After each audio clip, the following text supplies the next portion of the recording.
Deux jardins, le même aile d'hiver, la même variété, le même sol. Le premier, je l'ai coupé en juin, comme toujours avec de l'azote, parce qu'il en restait du printemps.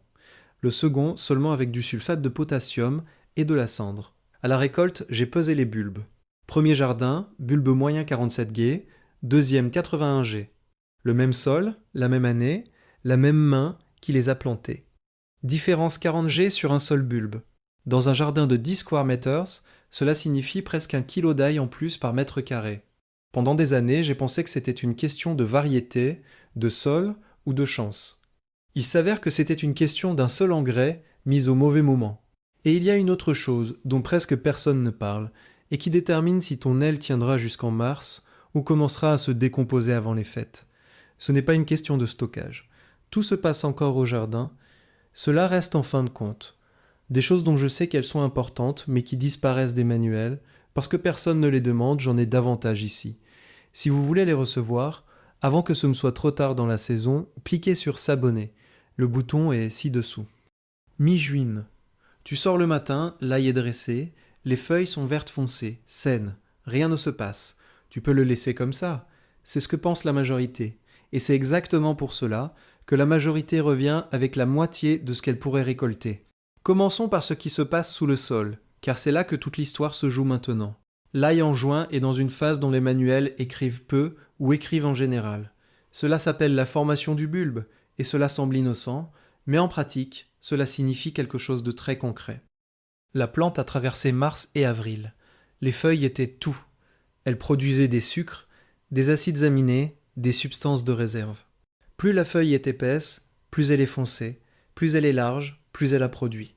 Maintenant, la production faiblit. L'usine a fermé la chaîne et commencé le transport. Tout ce qui a été produit en haut descend maintenant en bas. Dans les gousses, dans la tunique interne, dans le noyau dur, qui en juillet sera ce que tu sortiras de la terre. Ce transport a un chauffeur. Il a une chimie, et si cette chimie manque, le transport s'arrête. Les composants restent dans les feuilles jaunissent, se dessèchent, les gousses ne grossissent pas. En juillet, tu sors un bulbe dans lequel tu vois qu'il y a quelque chose. Mais quand tu le coupes, il est spongieux, faible, sans odeur. C'est à quoi ressemble l'ail qui n'a pas reçu ce dont il avait besoin en juin. Dans mes premières années au jardin, je faisais exactement ce que fait la majorité. En mars de l'azote, en mai un azote plus faible, en juin tout ce qui restait dans le sac. C'était généralement de l'urine ou du nitrate, parce que c'était ce que j'avais. L'ail poussait, les feuilles étaient belles, épaisses, hautes. Les voisins du jardin demandaient ce que je lui donnais, car il avait l'air magnifique. Et puis venait la récolte, et les bulbes étaient petits ou mous, ou restaient 2 mois et commençaient à pourrir de l'intérieur. J'ai cherché le problème partout, dans le sol, dans la variété, dans l'année, parce que l'année était sèche, ou il pleut, ou il fait trop froid. C'est un vieux jardinier, un type qui gardait de l'ail sur la même parcelle depuis 40 ans, qui m'a dit simplement « En juin, l'azote c'est fini, laisse le potassium ». Il n'expliquait pas beaucoup, ne citait pas la science, il disait simplement comment c'est, il avait raison. Pourquoi l'azote en juin fait-il du mal ? L'azote est du carburant pour les feuilles. Chaque molécule d'azote que la racine absorbe monte et construit de la chlorophylle. Elle construit des cellules, elle construit de la masse verte. En mars, c'est exactement ce que tu veux. Plus il y a de feuilles, plus grand le panneau solaire, plus de matière première pour le bulbe. Mais en juin, les feuilles sont prêtes, l'usine est complète. Si tu donnes maintenant de l'azote, l'usine ne s'arrêtera pas et ne dira pas « merci, c'est assez ». Elle commencera à construire un autre étage. La tige s'épaissit, de nouvelles feuilles sont poussées vers le haut. La plante, au lieu de terminer la saison, essaye de la prolonger, et l'énergie va vers le haut. Pas dans les gousses, vers le haut. En juillet, tu sors quelque chose qui semble impressionnant de l'extérieur. Tige épaisse, feuilles larges, et à l'intérieur de petites gousses insuffisamment mûres, qui n'ont pas eu le temps d'accumuler de la masse, parce que la plante cherchait tout le temps de nouvelles feuilles.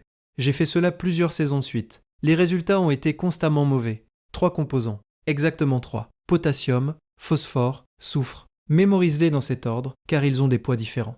Le potassium est ici le plus important, et je vais t'expliquer pourquoi. La plante n'a pas de pompe. Elle n'a pas de moteur qui pomperait les composés des feuilles vers les racines. À la place, elle a une pression osmotique, des différences de concentration qui font que les substances s'écoulent d'elles-mêmes, là où la concentration est plus faible. Le potassium régule cette pression.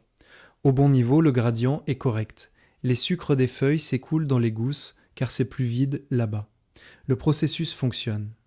En cas de carence en potassium, le gradient s'affaiblit, le transport ralentit, les sucres restent en haut, les gousses ne grossissent pas. Ce n'est pas une métaphore. En 2017, le professeur Ingo Dreyer de l'université de Dalka a publié dans New Phytologist, l'un des plus importants journaux botaniques. Dreyer décrivait comment le potassium qui circule dans le phloème fonctionne comme une batterie énergétique mobile qui propulse littéralement le transport des sucres et des acides aminés des feuilles vers les organes de stockage. Sans une concentration suffisante de potassium, la tension de ce système baisse. Le transport ralentit. Les sucres restent en haut. Le potassium est la clé de ce transport qui, en juin, est le seul transport qui compte. Phosphore. Le phosphore est généralement discuté dans le contexte des racines au printemps, mais en juin, il a une autre tâche. Le phosphore s'inscrit dans la structure des enzymes responsables de la maturation. Sans assez de phosphore, les gousses se ferment trop tôt. Immatures, plus légères, structure plus faible.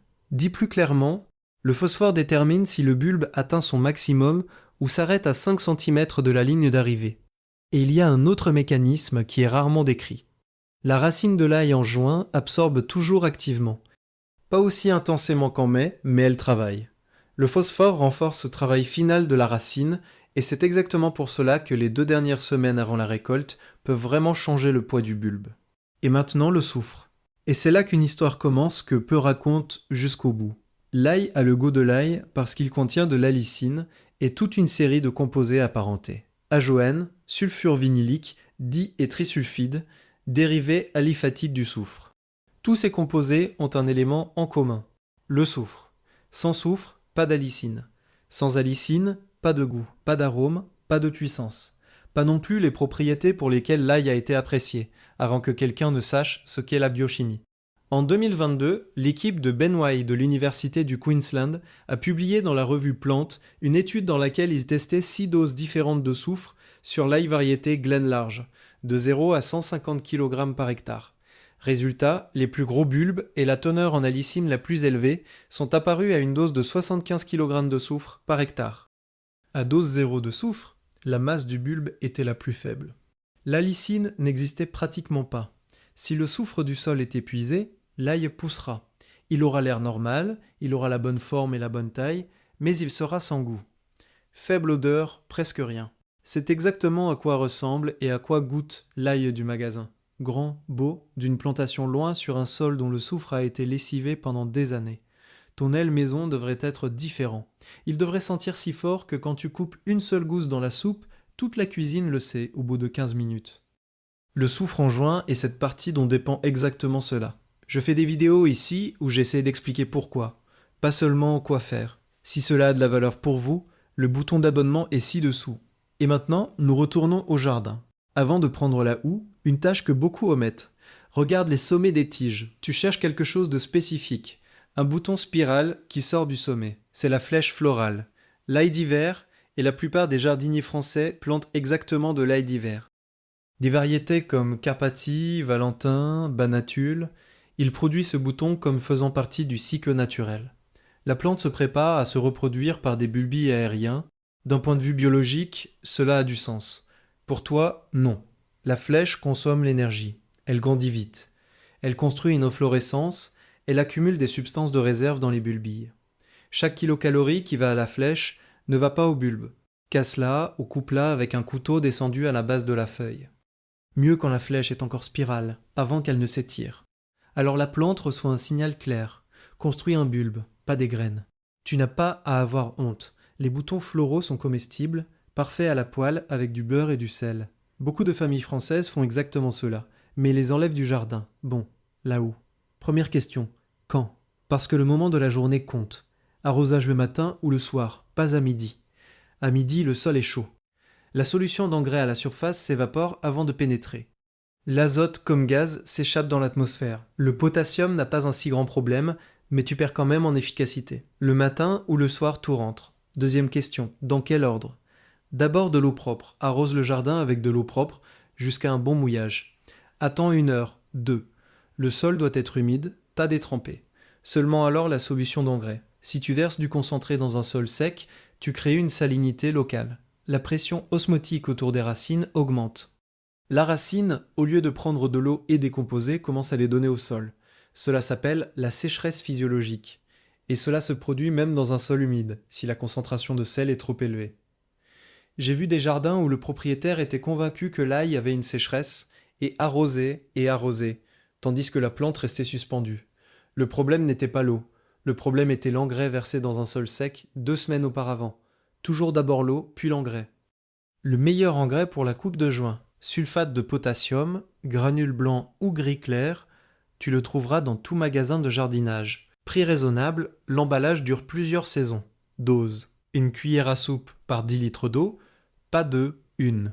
Bonjour, je sais que tu es tenté de donner plus, surtout quand les bulbes semblent petits, mais dépasser la dose de potassium bloque l'absorption de magnésium et de calcium, et au lieu d'aider, tu crées une carence d'un autre élément. La plante reçoit trop d'une et perd l'accès à 2 autres.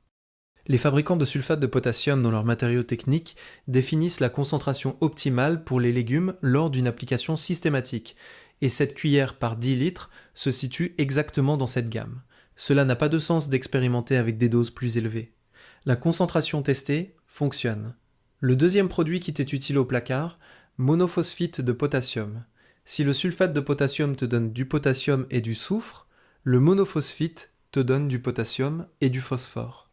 2 produits différents, 2 combinaisons différentes, les 2 sans chlore, les 2 sans azote. Pourquoi l'absence de chlore est-elle importante ? L'ail appartient aux plantes qui réagissent extrêmement mal au chlore. Le chlore perturbe le transport du potassium dans les cellules, bloque certaines enzymes, et avec l'utilisation régulière d'engrais avec chlore, par exemple le sel de potassium populaire, la qualité et la consistance des bulbes baissent, sulfate au lieu de chlore, c'est la règle que tu mérites de garder toute la saison. Dose de monophosphite de potassium 10 Ga par 10 litres. En mélangeant, donne-lui quelques minutes. La fraction phosphate se dissout un peu plus lentement que la fraction potassium. Dans de l'eau chaude, plus vite. Tu peux utiliser les 2 produits la même semaine, mais pas le même jour, et pas dans le même seau. 2-3 jours de pause, chaque produit séparément. Et une troisième méthode que j'utilise depuis des années en parallèle. Cendre de bois. Pas d'un barbecue avec des briquettes. La briquette contient des liants, des sachets, parfois des imprègnes. Ce n'est pas de la cendre de jardinage. Cendre de bois, d'un poêle, d'un vieux poêle en faïence, d'un feu après le nettoyage du verger. Gris ou blanc, fin, sec. Qu'y a-t-il dedans ? Oxyde de potassium en quantité dépendant de l'essence de bois. Calcium, beaucoup de calcium, magnésium, bore, manganèse, cuivre, oligoéléments sous une forme que la racine peut prendre sans aucun traitement. Comment s'applique-t-elle en juin ? Épand 1 ou 2 cuillères par 1 mètre de rangée linéaire. Travaille-la légèrement avec la houe à 2 à 3 cm. Arrose avec de l'eau propre. Une remarque qui est importante. La cendre est alcaline. Elle réagit avec des solutions acides. Si tu verses du nitrate d'ammonium dans un seau avec de la cendre, tu libères de l'azote comme gaz. Tu perds les 2 à la fois. Cendre séparément. 2 jours avant ou 2 jours après la coupe principale. Si ton sol est déjà alcalin, limite la cendre. L'ail aime un pH entre 6 et 7. Au-dessus de 7, il commence à avoir des problèmes avec l'absorption du zinc et du manganèse. Maintenant, nous revenons un moment à la flèche, parce qu'il y a un détail que la plupart des conseils omettent. La flèche n'est pas supprimée parce qu'elle semble désordonnée. Elle est supprimée à un moment précis, et ce moment compte. Quand la flèche est encore spirale et à quelques centimètres. Parfait. Quand la flèche s'est étendue et commence à construire une efflorescence au sommet, la suppression a toujours du sens, mais moins. L'énergie est déjà partie. Vérifie le jardin quelques jours après le début de juin. Les flèches ne poussent pas toutes à la fois. Elles apparaissent graduellement, plante après plante, et ne les jettent pas. Les boutons floraux de l'ail d'hiver, aussi appelés petites têtes ou simplement boutons, ont un goût intense d'ail. Ils sont tendres et parfaits pour être sautés. En Asie, ce sont des délices. En France, ils sont encore rarement appréciés. Collecte-les, fais-les sauter avec du beurre et un peu de sel. Sers avec du pain. Un bon produit secondaire d'un traitement qui devait de toute façon être fait. Et maintenant, je veux parler d'eau, c'est-à-dire de quelque chose que la plupart des jardiniers ne savent pas ou savent mais remettent à plus tard.